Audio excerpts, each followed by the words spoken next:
And then the brain actually, we're told, starts digestion. Isn't that amazing? Amazing. Now, the mouth is where we start working on it. And digestion, as we eat our food, there's some people, they inhale their food. Yeah. And when I was a little boy, I'd wolf my food down because I had playing to do. And my dad would tell me, he says, boy, you're going to have problems someday.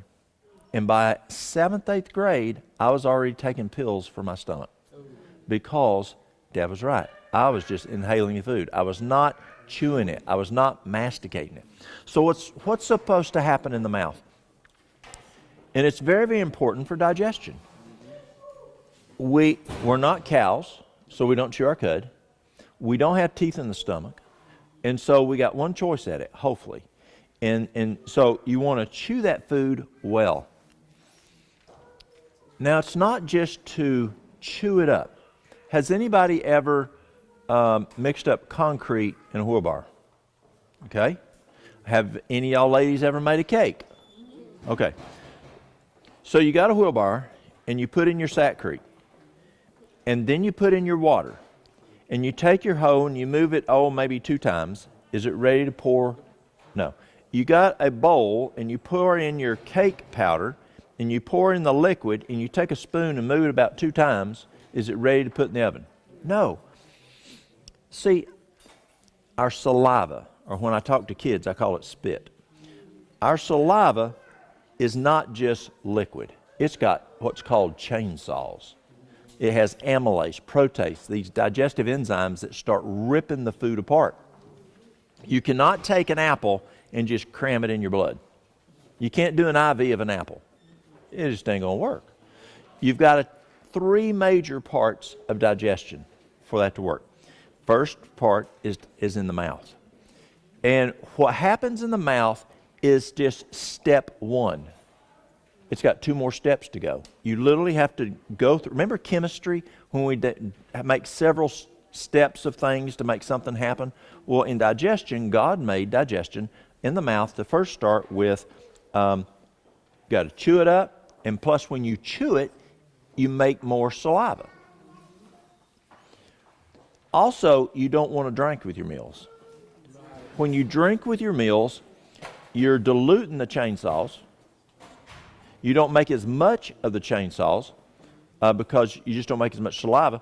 And you're more prone to, as you're eating that tomato sandwich and take a big old swallow of milk or water or whatever it may be, to swallow some of it that hasn't been chewed up yet and hasn't been broke down yet by the pre-digestive enzymes that's in the saliva.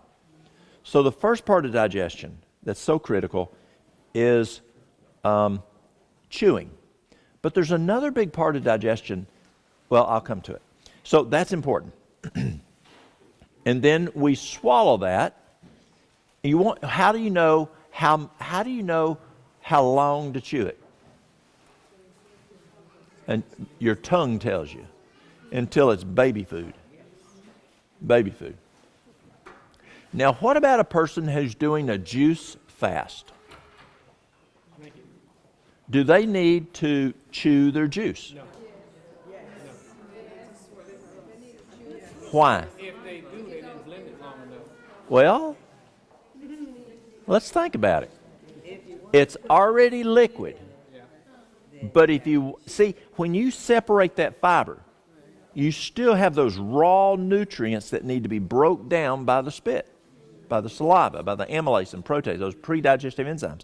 So they need to soak in the chainsaws for the chainsaws to rip them down. Oh, really? Yeah. So if you got a glass of orange juice, go, you missed a third of digestion. And so you want to chew it. Now, who knows Ted Watkins up in D.C.? I know some of y'all know Dr. Ted Watkins around here. Okay. He's a surgeon a good friend of mine. And I said to Watkins, it's like when they chew it, their brain's happier. I don't get the complaints they're not chewing. He goes, you're right. Now, he don't understand it. Some other docs friends of mine don't understand it. But when you chew your juice, the brain is happier It's not missing the chewing part when you're doing a juice fast. So first of all, the most important thing is you've got to mix those chainsaws with that juice to break it down properly. And by chewing, it does that. Then it makes it happier. Now let's go to the stomach.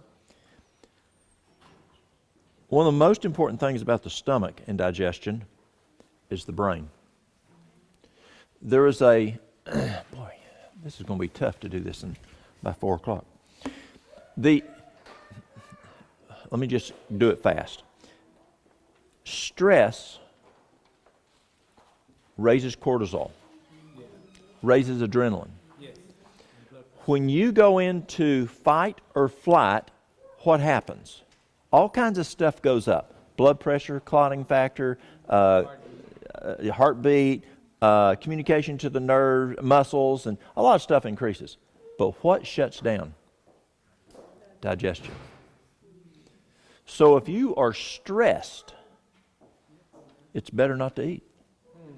Because what happens is, and this is a study came out of West Tennessee on protein, they found that if people ate stressed, that it didn't break the protein down from macronutrients to micronutrients small enough to be absorbed in the small intestines in the villi, and it went right out the feces.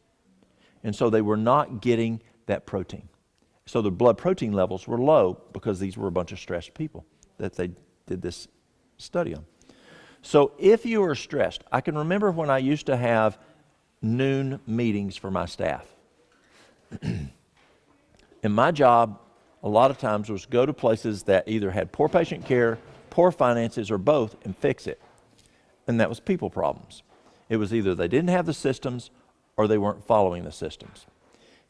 And so that meant I had to do corrections. And I did those corrections over the noon meal. So those poor people, when I was sitting with them, correcting the problems of running that location, they probably weren't digesting their foods too good. Yes. So I didn't know this back then. So if you're stressed, well, best is try to not be stressed. But you just don't break the food down properly. The other thing is you don't want to drink with your meals for the stomach part because it dilutes hydrochloric acid. Who's ever stripped a floor? Okay. So let's say the stripper says 100% stripper. And church is running low on money, so you go 50-50 with water. Is it going to strip the wax as well? Well, it also doesn't work as well in the stomach. So you don't want the liquid. Also, your body has to get rid of the liquid first. So that means digestion is prolonged. It's even worse if it's cold or hot liquid because it has to either warm it up or cool it down to body temperature. And so if you're drinking iced tea, you got to pull it up. It takes time and energy to warm that up to stomach temperature. If it's real hot coffee, you got to cool it down. Yeah. And so it takes energy plus retards digestion. There's things called digestive enzymes. Now, my philosophy has changed. I don't remember the name of the physician. I worked with him up in Battle Creek, and he kept telling me the importance of digestive enzymes. And I thought, well, we've got digestive enzymes in raw fruit, vegetables. Eat those first and we'll be okay. But as I compared eating the raw fruits and vegetables or eating raw foods and vegetables and taking a digestive enzyme, people did a whole lot better. So is that because we don't have the digestive enzymes in our raw food like we used to? I'm not sure. But you at least want to eat, that raw fruit, that raw vegetables, separate meals. See, when you juice, you can mix them because you've taken the fiber out. Because digestion, when you juice and there's no fiber in your stomach, it's in the blood within 15 minutes, 20 minutes at the most. And that fermentation is not going to take place that takes place when you mix fruits and vegetables that have fiber. But when you have food that's fiber, you don't want to mix fruits and vegetables because that can cause stomach problems.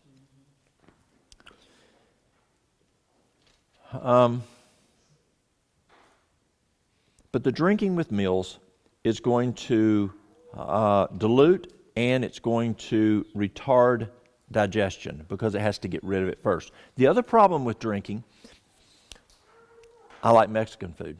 And when we used to go to the Mexican restaurant, I could drink literally myself 2 pitchers of water. And as I'm drinking that, you can actually prematurely push food from the stomach that's not ready to leave when you have so much water, we're told. So back to digestive enzymes. Those digestive enzymes are good to help break down the food. And there's all kinds of digestive enzymes out there. The next part is the small intestines, and that's where you have these like little fingers, like shag carpet, and they have little micro screens, and they only allow micronutrients to go in unless you have leaky gut syndrome. And the macronutrients, if they're not broke down, they just keep on going out into the colon.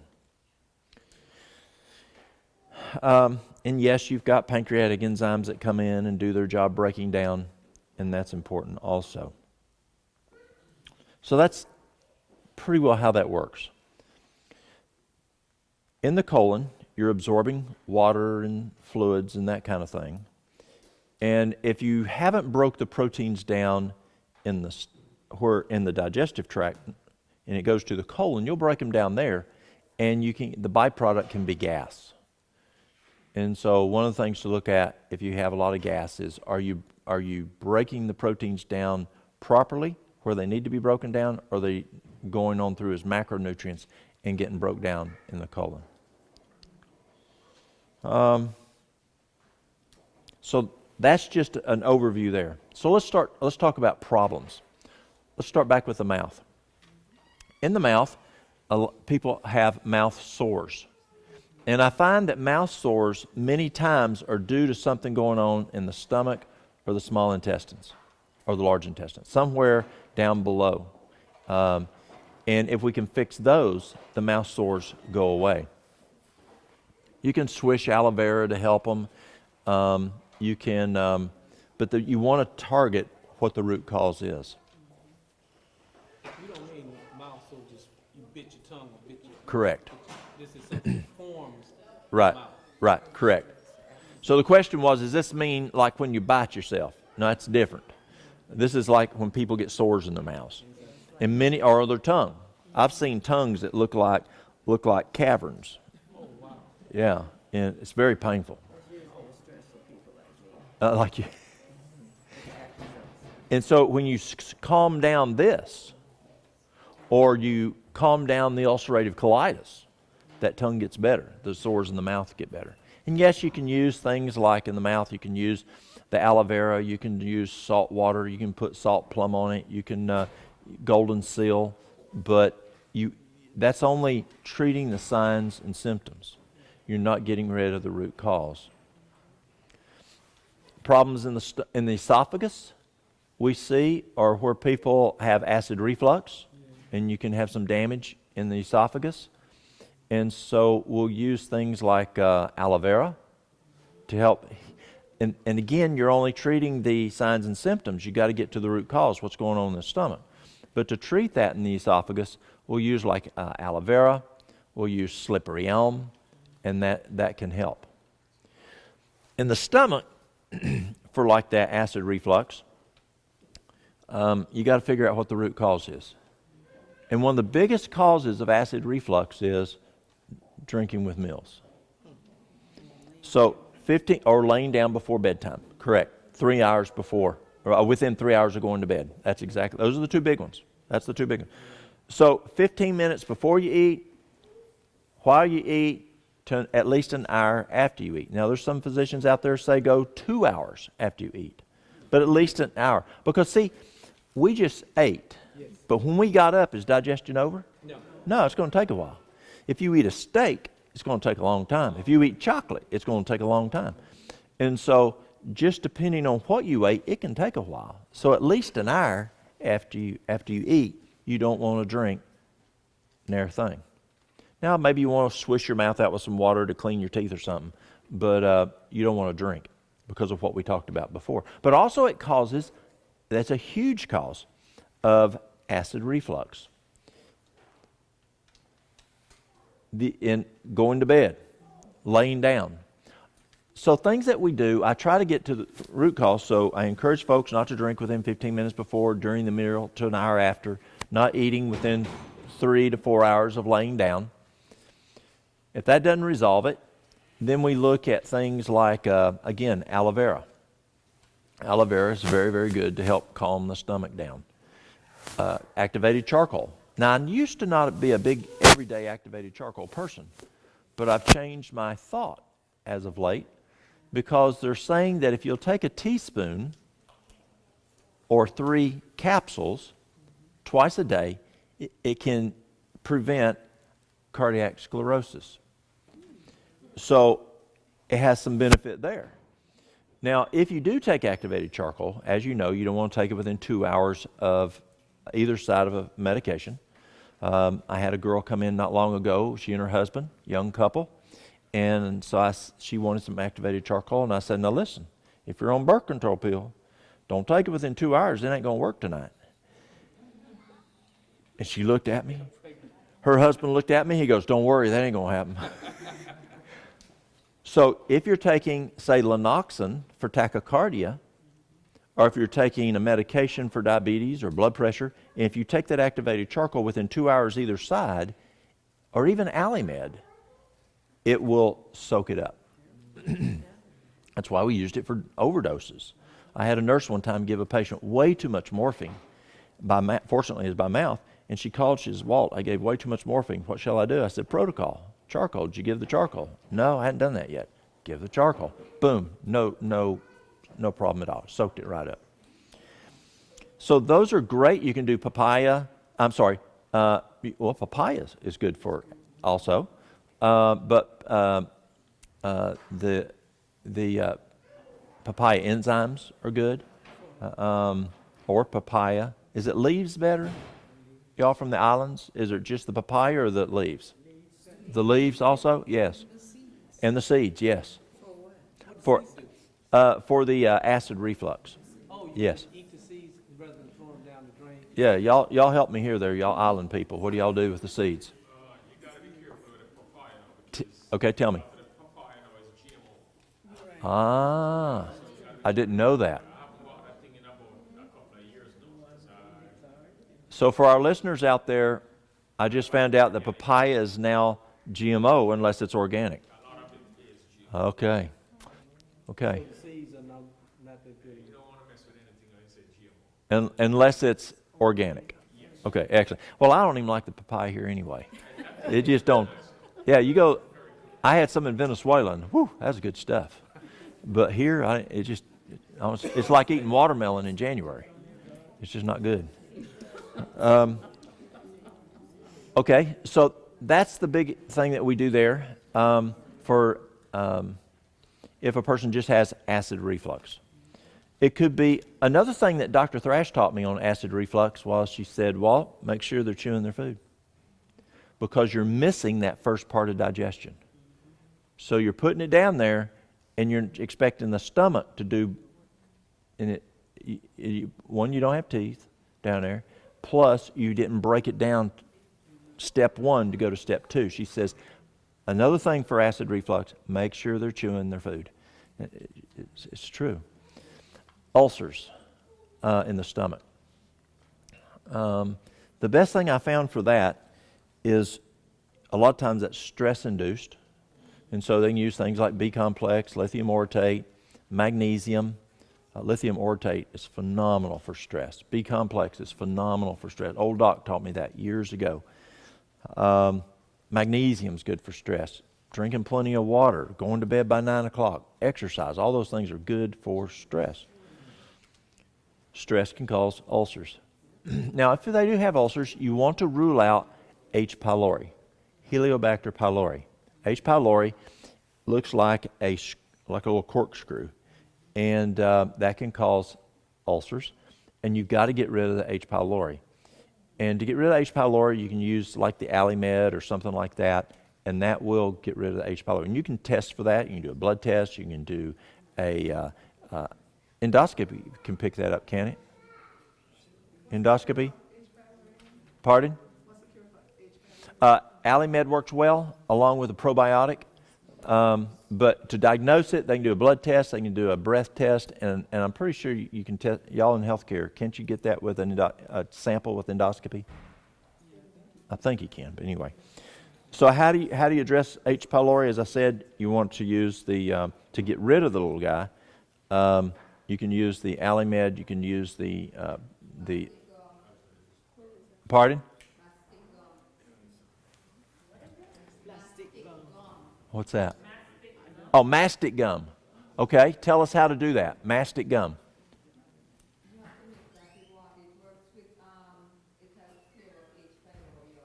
Excellent. What's the dosing?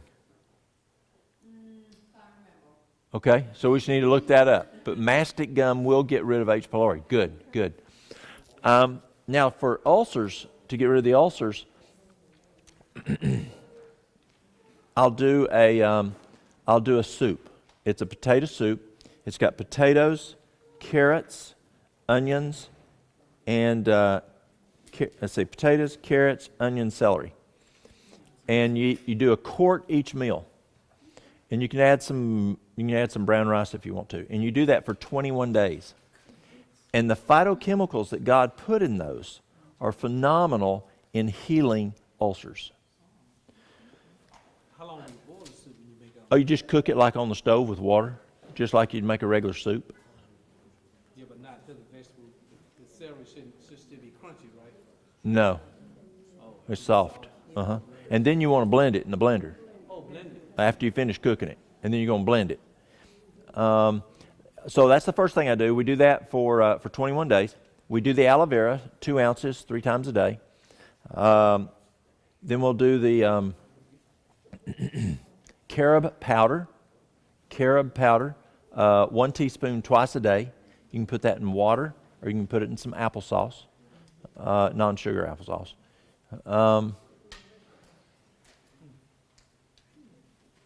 And either 1 teaspoon or 3 capsules of activated charcoal twice a day. And that will heal those ulcers. Now, if they're bleeding ulcers, you know how to tell if you're bleeding rectally, you can tell how to tell if it's from the stomach or from the colon. The color. If it looks like coffee grounds, it's from the stomach. It's going to be black. If it's from the colon, it's going to be red. Now, and we'll come to that in a minute.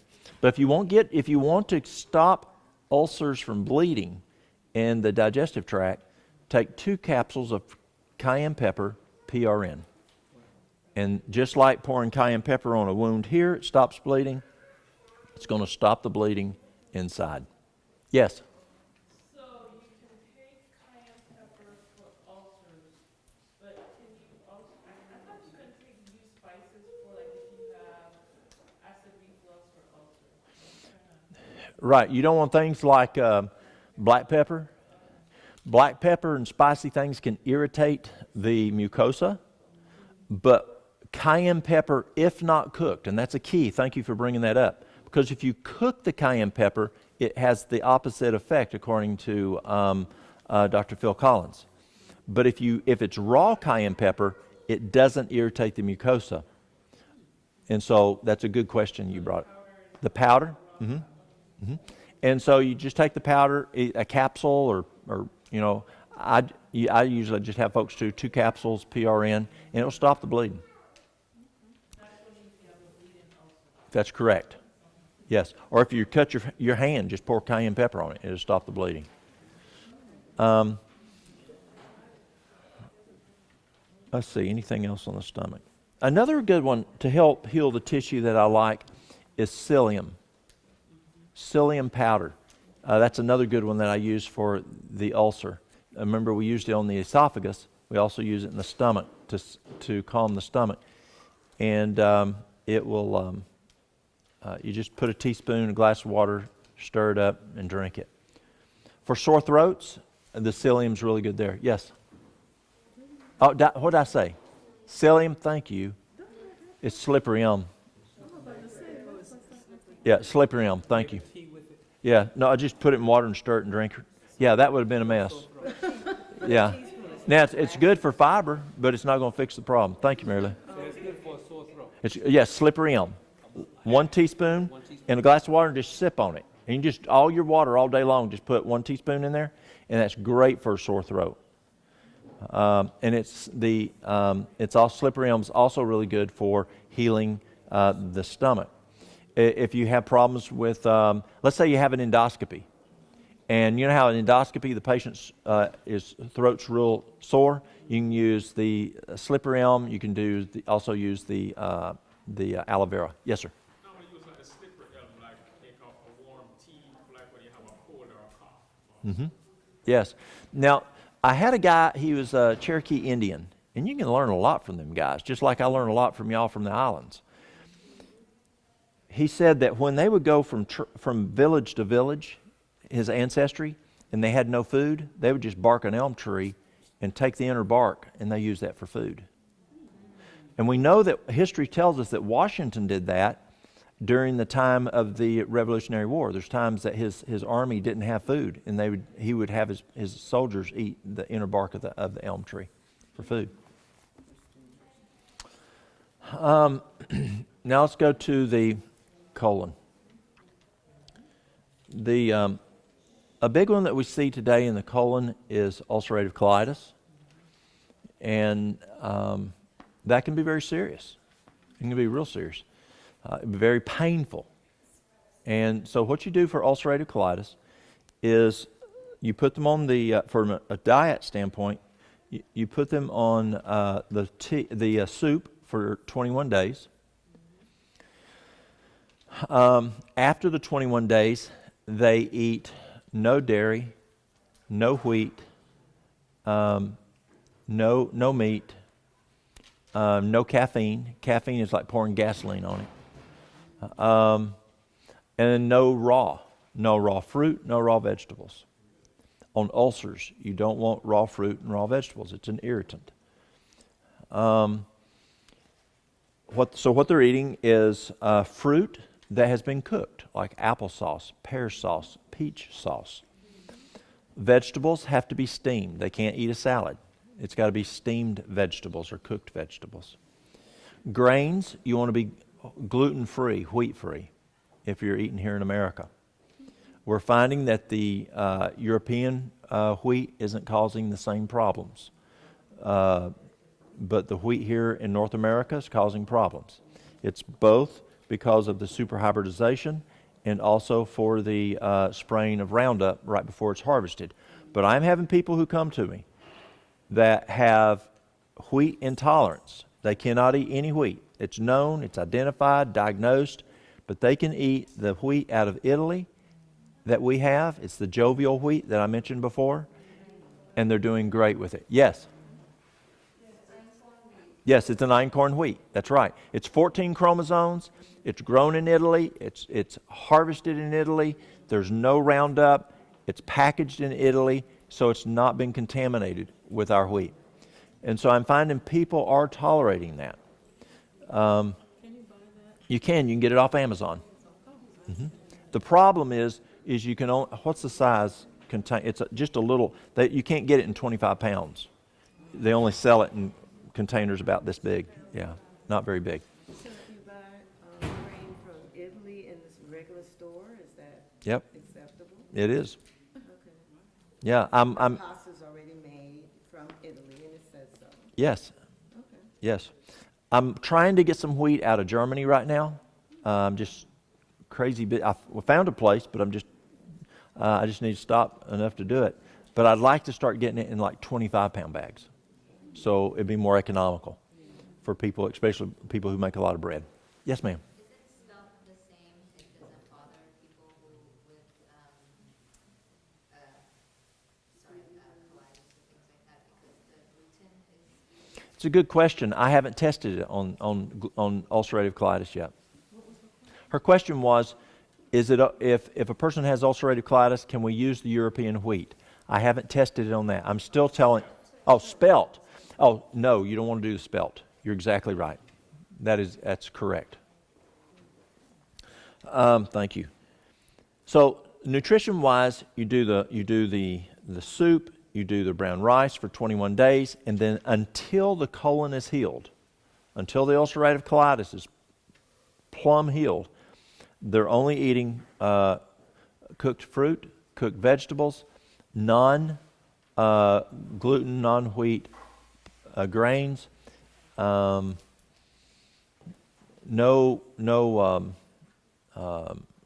caffeine, thank you, no meat, no dairy. Dairy is, that's like alcohol. That's very tough on it. And then from day one, so that's the nutrition component. Then for supplement also is we're doing the aloe vera the whole time, 2 ounces, 3 times a day. The carob powder, a teaspoon twice a day, either in water or in the applesauce. The activated charcoal, either a teaspoon twice a day or 3 capsules twice a day. And then we use a colon formula. And there's your psyllium. We use whole psyllium, not the slippery elm. We're doing the whole psyllium here. You can do the slippery elm on also. But it's got it in here. So you do the whole psyllium, not the powdered psyllium. It's going to congeal fast enough as it is. Mary Lou would make it for me, and she'd make it for me, and I'd started shaving. And back then I used an electric shaver. I'd stop because it would congeal so fast. Because if you wait till you're finished shaving, it's like trying to do Jell-O. It congeals, and the powder's even worse. So you want to just down it. So and here's the formula. 2 parts whole psyllium, 1 part slippery elm, a half a part marshmallow root powder.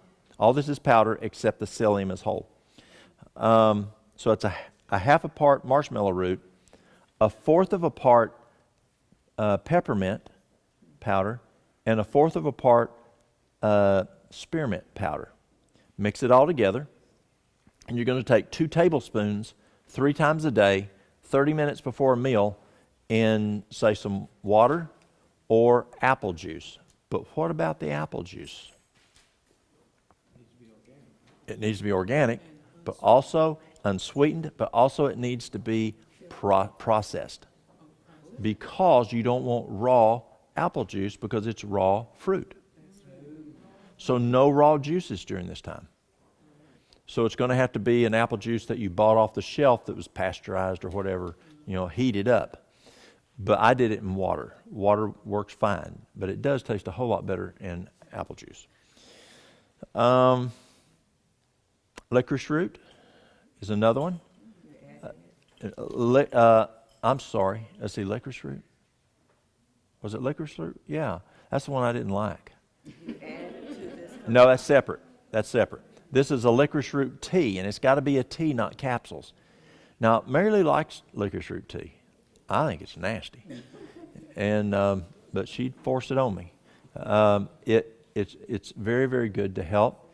And the other was what? White willow? Willow bark? What? White oak bark. Yes, white oak bark. That was the other one. White oak bark is good for bleeding. White oak bark. And so that's the things that we use for ulcerative colitis. It will take a while. It took me 6 months, but I was so bad that the doctor told me I was going to die. He said, Walt, my whole colon, he said there was no intact tissue. None. He said, he went in and looked and he said, Walt, he says, your whole colon looks like it's been drugged down I-40. He says, there is no intact tissue there. And he says, unless we take your colon and give you an ileostomy, you will die. I went from 210 pounds down to 140 pounds. My skin was gray in color. My hemoglobin, they couldn't get above 7.1. I was having 30-some stools a day. I went over a year without a solid stool. That was on Imuran, Acecol, and prednisone.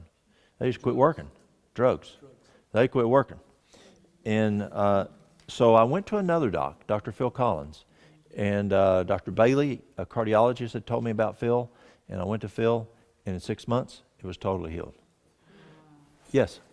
About the whole psyllium, you're talking about psyllium seed, the seed? It can either be the whole psyllium or psyllium seed whole, either one. Do you grind them before mixing it with the No, ma'am. I take, I say it's whole. It's not the whole seed. When you buy psyllium, it's either powder or whole, and the whole looks like ground flaxseed. It has that consistency. Yes. Yes, ma'am. What do you do for someone with Crohn's? Okay, Crohn's. For Crohn's, I do the exact same thing. Just the exact same thing. I had a lady a couple years ago, the only thing I could get her to do, you know, some people, they're not, I like plan A, and sometimes you have to negotiate to plan B, plan C. Some people are not even on the alphabet. You know what I'm saying? And you negotiate just to get them to Z. And so I negotiated this lady. I said, okay, no dairy, no wheat. That's all I could get her to do. But in 3 months, the Crohn's was gone, and she has not reported it coming back. That's probably been 3 years ago now, I guess. Yeah. But I usually do what I mentioned before. What do you do for leaky gut syndrome? Leaky gut syndrome. Well, first is you want to get it diagnosed. It appears to be more effective to do a urine than a fecal. And it's called intestinal permeability assessment, I believe is what it's called. I don't think it's analysis. I'm pretty sure it's called assessment. I can tell you here. Genovia. Because I'm hearing that, determine that you can actually, the follow-up after that is Crohn's disease. Yeah, leaky gut that's a problem. It's called intestinal permeability assessment. And you can get that from Genovia Labs or whoever. Just get your doc to do. It's a 24-hour urine. You collect the urine for 24 hours, shake it up good, container, pour it in a little sample container, and send it off to the lab. And what it is, it's a macronutrient. And you drink it. And so if it gets in your urine, if you don't have leaky gut, it can't get through the micro screens. But if you have leaky gut, that macronutrient can get through. And your villi looks like a finger. And you can get either like lesion-looking things. You can look, I've seen leaky gut where it looks like a flower on top, inflamed. And also I've seen it where it looks like someone shot it with bullets. So it's different ways. Or the villi separates and the spaces. Right here. It's torn in here. That's how it gets into the, Got it. into the body. Okay? So there's various ways that we can get those macronutrients in. And that can make you quite sick because they're not ready to be broke down. They don't belong in there. Not only that, but what happens is that then the body starts to, because anything gets into the bloodstream, the body will attack it. That's right. And then it forms allergies. Anytime you put that particular product into the body will fight it off. Okay. Did y'all hear that? Okay. So when we send the test off, the lab, the best thing that they always recommended was garlic. Garlic to treat leaky gut. There's medications, but they always recommended garlic. Eating the garlic. Yeah, you can do the Alimed, you can eat a lot of garlic, but garlic is good for it. Should be raw. That's another good question.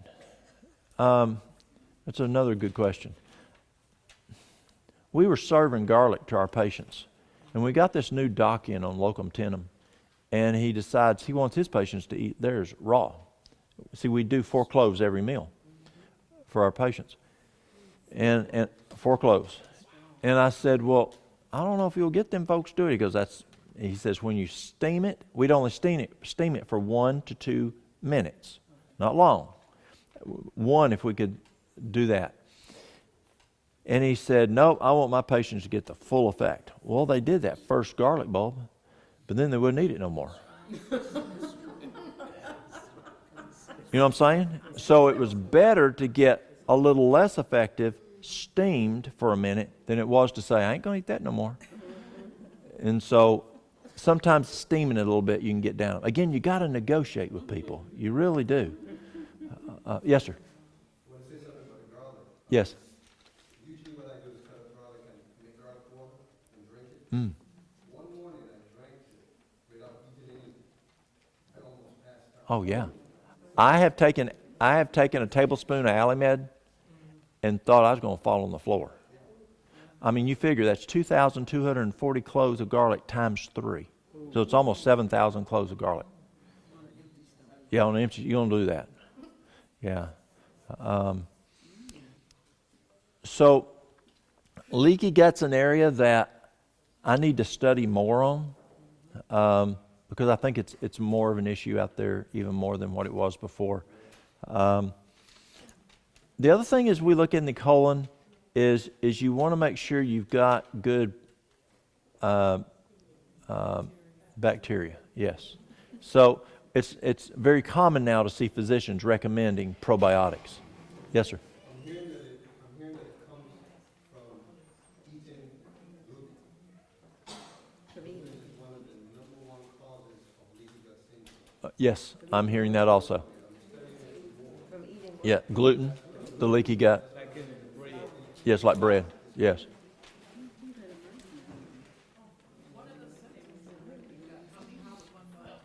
A lot of times it can be just abdominal pain.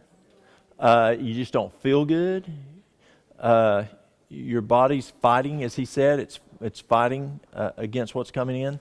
And so you can just do that test and find out. That's what we do for our patients that would come in and who were complaining of either pain or just they just didn't feel good. Like nausea? Not that kind. Yeah. Pardon? Yeah, that's the big one, bloating. Bloating's a big one. Yeah, I was wondering, what is leaky gut? Dripping? Oh no, it's just where it's not dripping. It's just there's holes or cracks here in the villi, Oh, they just call it leaky. and they just call it leaky. It means it's like it's leaking into the system. And it's not leaking out. Stuff's leaking in. Yes. Okay. Another problem we see is not enough flora, and I think that we're going to see a whole lot more there. MIT is now saying that they think that they can cure diabetes, heart disease, a number of things by addressing the flora in the colon. Well, I would rather go to root cause, but I think there's a lot going on in the colon that we just don't understand yet. And Harvard and MIT are doing a lot of research there. But taking probiotics is good. Doctors will say at least 50 billion and at least 10 strains. I've got one that's 60 billion and 60 strains. But that's very, very important. But it costs a lot. Yes. Well, the only way you can get them cheaper. You can? Yes, sir. It's good to help to any dark berries, like blackberries, blueberries. Mm-hmm. There's a substance in the berries that the good enzymes in the body that they really feed on. So the more you It's the prebiotics. yes, the more you eat this stuff, the probiotics in your stomach Mm-hmm. feed on this stuff and they're stronger. Yes. The more you eat it, the stronger they get. Yes. A lot of these diseases are easily fight off Yes. when you eat a lot of them. Very good. Yes. And that provides that prebiotic. Yes, ma'am. What's your thoughts on making your own kombucha with the Japanese mushroom? To add the enzyme? You know, that's a can of worms right there because of the fermentation issue. So you have to do some praying on that and see what God's leading you to do. There's some folks say, yeah, it's got more benefit, outweighs, and other folks say, well, we're not supposed to have anything fermented. So I'd take that one to God and just ask Him what you want to do, what He wants you to do. Yeah. Another one we see is, how are we doing on time? We're almost up. We got just a few minutes. And that is hemorrhoids. Again, the cure is in what? The cause. So a lot of times hemorrhoids can be from constipation, straining. I don't know if, does anybody know if spicy foods can cause hemorrhoids? They irritate it. They would definitely irritate it, absolutely. I'm thinking more in the stomach there. It's more, the hemorrhoids are more of a straining aspect. You can have internal hemorrhoids. You can have external hemorrhoids. We had for the external hemorrhoids, you can use a cabbage poultice. Beat a cabbage poultice. Don't use the red cabbage. I made that mistake. It irritates. No, it stains everything. The carpet, the clothes, the bedding, everything. It's just like putting dye out there. Use the green cabbage. Yeah, the first time may not be your fault. Second time it is. Fortunately, I learned on my first time. I had a patient came in out from England with hemorrhoids, and we were out of the green cabbages. And so instead of going into town to get a cabbage at 9 o'clock at night, I went to make him a cabbage at Dietary, and all they had was purple cabbages. And I thought, well, this will work. Beat that thing up and gave it to him to apply it. The next morning he said, I ruined my clothes and I got your bed clothing ruined. And he says, I even ruined the carpet. It stained the carpet where he was dripping stuff or whatever. But anyway. But the cabbage can be good. Aloe vera can be good. A sitz bath can be good. And you mean drinking the aloe vera? Drinking the aloe vera and topically. Both. Organic? Yes. And topical. In other words, putting the aloe vera On the external hemorrhoid. Yes. These are the ones that God gave the Philistines, I believe. Oh, yes. When they took the Right. with Dagon, Yes. they had to bring the ark back. Yes. Those kind of So those, yes. Does the scripture say anything about fermented food? Inspiration does. I don't know about Scripture, but I know inspiration warns against it. Yes? Scripture says it, but only for the Levites. That's what the fermented word was about. Really? Only for the Levites. No, the Levites are priests. Uh-huh. They're not supposed to drink any fermented. Oh, so only the Levites could not have fermentation. Fermentation forms alcohol. Yes. They're not supposed to drink alcohol. Okay. And then inspiration talks about it for all of us. Yeah. Okay. Another thing we do for external hemorrhoids is you can use apple cider vinegar externally. You can use a peppermint oil, but have not just straight. It'll light you up. So, have some type of a carrier oil, like fractionated coconut oil, and be careful. But I'm sorry, not peppermint, tea tree oil. Thank you, tea tree oil. Tea tree oil. But even with the tea tree, it's good to have it with a carrier. For the folks on the tape there, tea tree oil, not peppermint. What's another one? You could do a charcoal, what? Witch hazel, yes. Charcoal poultice, you could use witch hazel. That's the one I was getting ready to say. Witch hazel is very good for that. Another one is hydrotherapy. I'm checking my time here. Oh, we got 2 minutes left. Hydrotherapy. Okay, we're at the bottom. Literally. You can take a chair. Okay, if someone can help me with the camera, I'll just bring it back over. So you take a potty chair. I don't know. Can you see me here, the chair?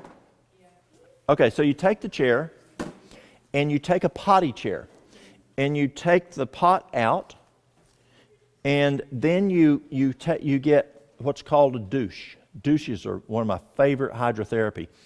I like the size at least 3/4 of an inch to an inch, but at least 3/4, your hose.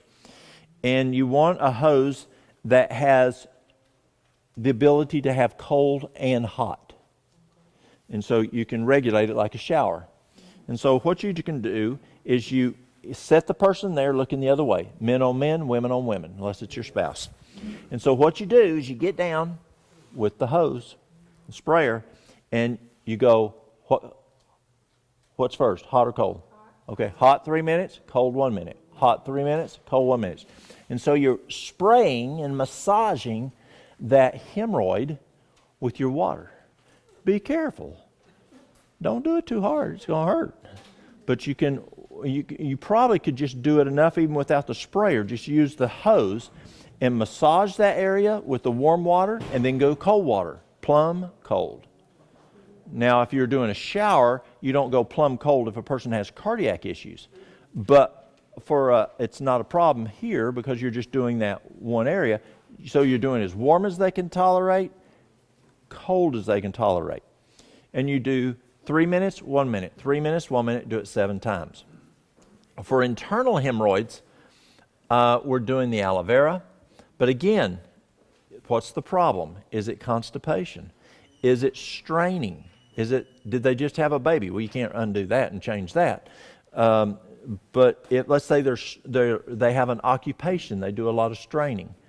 But most of the time, it's what? Constipation. So we'll come back to constipation to fix that one. Walt, Yes, sir. kind of a glorified sitz bath? No, a sitz bath is where you just plumb sit in it. That's what I mean. But here, We'll do that where they'll sit in some hot water. and then cold. It is, yes. So it is similar to that. Yes, you're right. So you can take two. Depends on how well you move. As we get older, we don't move as well. Balance and whatever. Okay. How many of y'all grew up in the country? Y'all know what a wash bucket basin is? I mean, anybody ever take a bath in them? Yeah, we did when we were kids. We gave our kids baths in them. So you take a wash tub. So you got one wash tub here, one wash tub here, hot water, cold water. So if they can do it, but usually when folks get hemorrhoids, they're a little older and that's a little more difficult. So, but they can sit down in that sitz bath, move over, get over in this sitz bath. You can do a sitz bath in the bathtub and try to turn that hot, cold in the bathtub. So yes, you're correct. You can also put Epsom salt in the hot side. Yes. On internal hemorrhoids, Is that supposed to cure the hemorrhoids or just make them feel better? no, your goal is to cure them. Okay. Yes. And sometimes you push them back in. Now, for internal hemorrhoids, we have them drink the aloe. Then, well, just the way my brain works, let's hit constipation first and then we'll go back. You got to fix the cause. So let's talk about constipation. That's a cause. So what do you do for constipation? 5 major things for constipation. Number 1's water. Number 2's fiber. Number 3 is exercise. Number 4 is eat breakfast, dinner, supper. Breakfast, dinner, supper at the same time every day. Kellogg figured that out. The 5th one is, Kellogg also identified this one, he said, be as the natives. If you got to go, go. I was talking to a lady this week. She's got constipation. She's a school teacher. I said, when you got to go, you got to go. She says, I can't. She says, I can't just up and leave the room. I got kids in there. The principal won't let me just up and leave the room and leave them kids in the room. I mean, they did that when we were kids, but you can't do that today. And not every room has aides in it, teachers' aides. So,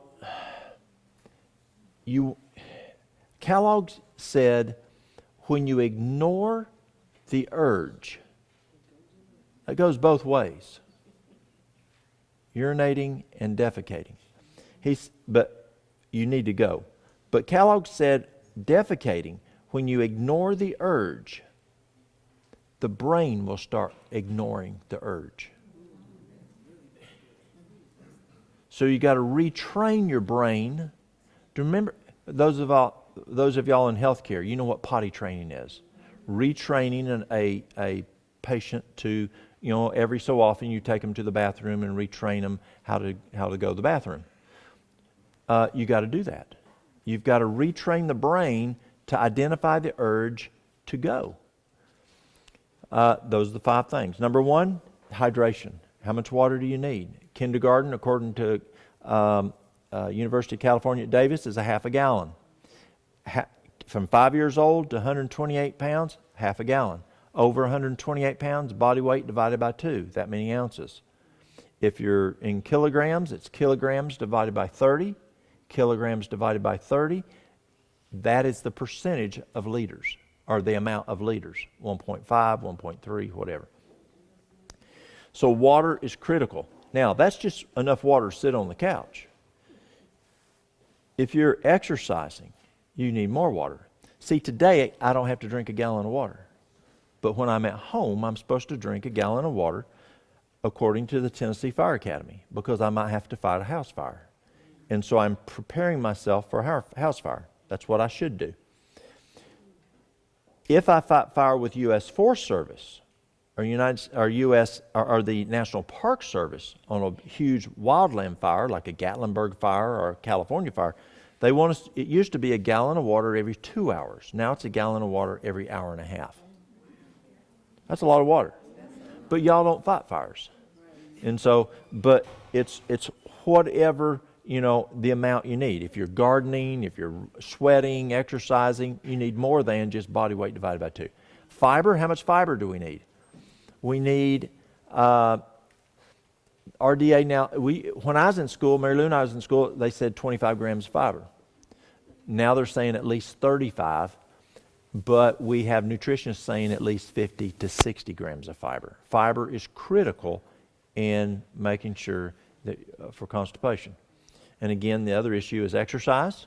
Rebounding is great for it. Walking is good for it. Brisk walking. Walking after a meal is good for it. And then the other one is eating at the same time every day. And I've had literally people come in who drink adequate water, eat enough fiber, exercise, still have constipation, and when they start eating breakfast, dinner, supper at the same time, boom, it started working. So that's important. And then if you got the urge, don't ignore the urge. So take care of the constipation part. Now, what do we do on the inside, again, to heal that internal hemorrhoid, is you want to do, you can do aloe vera, pardon? No, suppositories.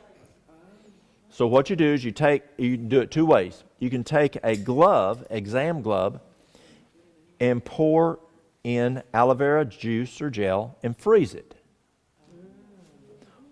Or you can take an aloe vera leaf and carve little suppositories and freeze them. Remember where it's going. Don't make it too big. It's always best to insert those when the person's laying down. So it's good to use at night. Gravity's not as much of an issue. There's also people who use potato poultices. You just want to use some type of a lubricant before inserting those harder type of products. So that's what we use for hemorrhoids. Well, y'all, we've gone over by 7 minutes. Any questions you have? Yes. You have a website? Yes, I'm so glad I can say this. It just came back up. Someone hacked ours and we had to rebuild it. Themustardseed.us. Themustardseed.us.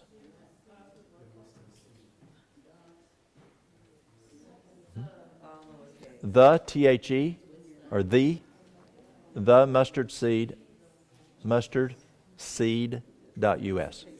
Okay, anybody else? Any other questions? All right. Thank y'all. Again, information is key.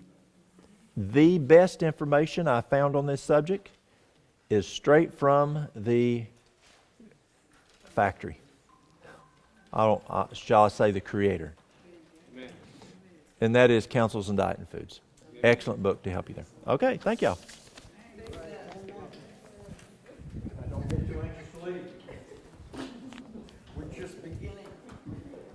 Now, you'll like his presentation better than mine, because mine is on a body.